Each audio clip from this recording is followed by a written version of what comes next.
For this first session, what we're going to do is we're going to look at how we can construct a number of individual chords from a scale, and then in later sessions we'll take that knowledge and we'll start building some chord progressions from it. So for this session, what I want to do basically is just look at how we can construct any number of chords. And basically what we can say is that a chord is created by 3 or more notes that are played together. So from a theory point of view, we could say that if I hit 3 notes together and provided I remain in a scale that I've chosen, I'll create a chord.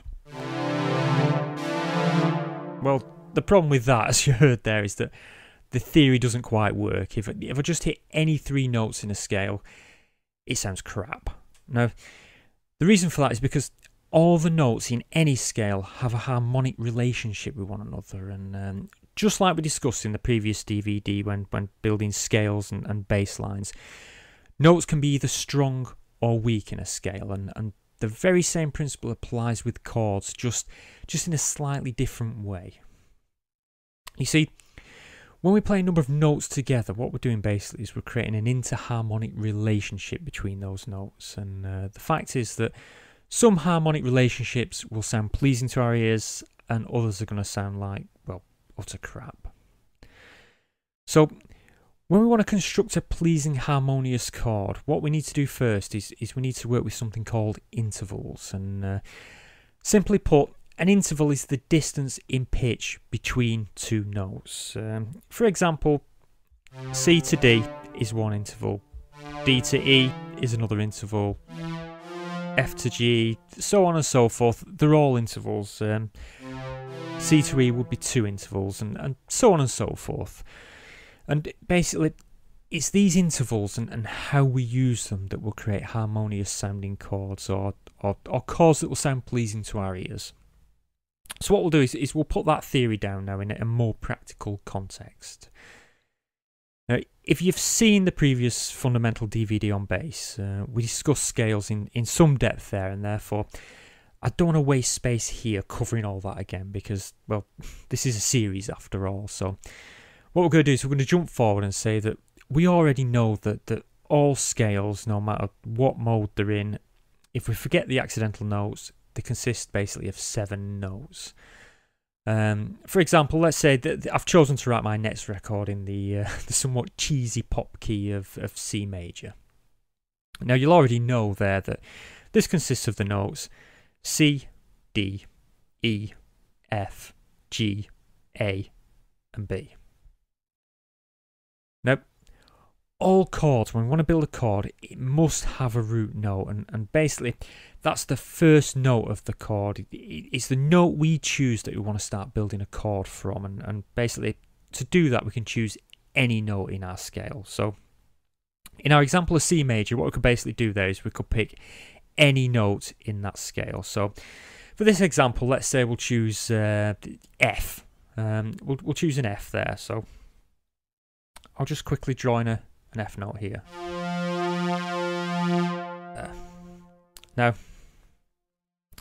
what we need to do is we need to determine what note's going to make in the F chord in C major, and we can do that by applying some very simple mathematics. So we need to start by applying numbers to our notes. Now, we already know that we're using F as our root note, so what we have to do is we basically have to say that F is note number 1, and therefore the note that follows F is a G, so G is note number 2.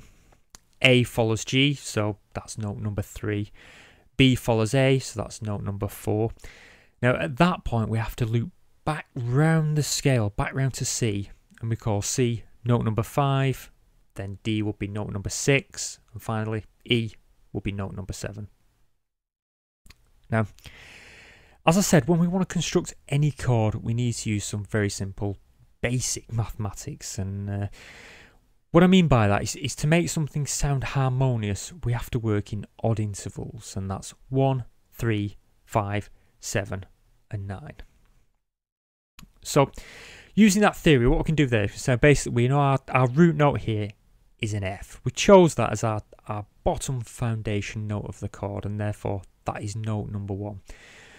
So the next note in our chord should be note number 3, or better still, our third interval, which is the third note up from that. So we'll copy that up to the third note, which is an A, because we have F, G, A. That's our third note. Now, it should make sense here that if we're counting odd intervals, that after 1 and 3, it's 5. And basically, that's the fifth note from F, which is basically a C. So we'll copy that up to there. And now there, basically, is our F chord in C major. And it consists basically there of the notes F, A, and C. Now, if I play that together, it sounds harmonious, and the reason for that is because we worked in odd intervals, and odd intervals will always produce a pleasing harmonic structure. Now, just to cement that, what I want to do is we're going to stay in C major again, and this time we're going to build a chord from a different key. So what we'll do basically is we'll build this one from, I don't know, let's say D. So I'll move that down to D there. Now, again, we have to apply our numbering system again. So we say that this time our first note of our chord is D, so that's note number 1. That means E will be 2, F will be 3, G will be 4, A will be 5, B will be 6, and at that point we have to wrap around our scale again and say that C is number 7. So our chord now is the root note there of D, which is note number 1. So we need the third interval from that, which is the third one up, which is, well, basically it's an F. So we can move that down to the F there. And finally, the fifth one, well, obviously, it's going to be an A. So I'll just grab that one, move that down to an A. Now if we play that together, again, that'll sound harmonious. It really is that simple when you're constructing a chord. Now, just to ensure that that's definitely cemented in your memory, what we're going to do is going to make one last example. And for this one, I think actually what we'll do is we'll move more towards the dance end of the scale, and we'll work in a minor key. We'll work in G minor. Now, if you own Fundamental 2 and you have the booklet at hand, if you haven't, hurry up and get it, because I'm going to carry on. You're basically going to know that the keys of G minor consists of G, A, B flat, C, D, E flat, F. Yeah. Now for this example, what we'll do is so we'll choose a note to form our bottom foundation there. So let's say I don't know, we'll B flat. We'll just go for a B flat there. So move that there. So there's our B flat there. Now, obviously, we're going to have to apply our numbering system yet again. So we know now that B flat is the root note of our chord, so that's our note number 1. So the note that follows that in our G minor scale is C. So C is note number 2. D would be note number 3. E flat, note number 4. F, note number 5. G, number 6. And A, number 7. So basically what we can say there is we need the first, third and fifth. So we have the first there, which is our B flat. Our second one, which would be our fifth. Our third, sorry, would be a D.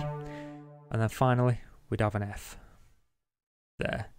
So basically, there in G minor, this would be our B flat chord. And if we listen back to that, that should sound harmonious.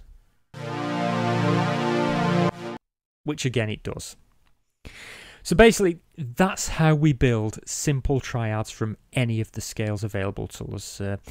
We simply choose the root note, and once we've determined that, we then move up in odd intervals to determine what other notes will produce a harmonically pleasing result. Now, for the moment, there's been no particular reason why we're choosing to start a chord from one note or from another. What we're doing is we're basically just playing around and creating a few chords from a scale and getting used to how it works. But when we want to work in a more musical way, such as building a track, we need to be fairly specific on what chords we're going to use in the track. Whilst we could just build a load of random chords from the scale and tie them together, it doesn't produce that great a progression. You quickly find that we do need to be fairly specific on how we tie chords together, because it's how they flow from one chord to the next that greatly influences how the music feels. Whether it feels sad, happy, energetic, or even a bit moody, it's all how they flow together that creates that mood. Now, the first big influence in determining the mood is whether a chord progression is built entirely on major chords, minor chords, or whether it moves between the major or the minor. Now, major and minor chords, which may come as a surprise to some of you, they've got very little to do with whether you use a major or minor key to build them. It all depends on what note you choose to start building from. This foundation note here, this root note, will determine whether the chord is a major or a minor chord.